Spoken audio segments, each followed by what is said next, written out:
हजरत अमीरुल मोमिनीन अय्यदहुल्लाह फरमाते हैं, उलमा कहते हैं जो जमीनी और आसमानी आफात नाज़िल हो रही हैं ये अजाब तो है, लेकिन मसीह की आमद से इनका कोई ताल्लुक नहीं। कुरान करीम तो इनकी बातों को रद्द करता है।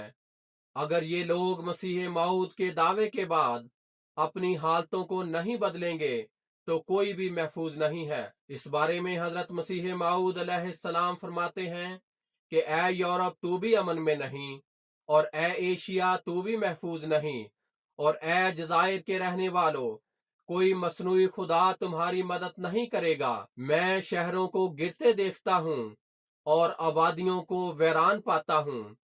वो वाहिदो यगाना एक मुद्दत तक खामोश रहा और उसकी आंखों के सामने मकरूह काम किए गए और वो चुप रहा, मगर अब वो हैबत के साथ अपना चेहरा दिखलाएगा। जिसके कान सुनने के हों सुने कि वो वक्त दूर नहीं। बस जहां ये दूसरों के लिए अंजार है, हमारे लिए भी फिक्र का मकाम है ताकि हम भी अपने दिलों को पाक करें।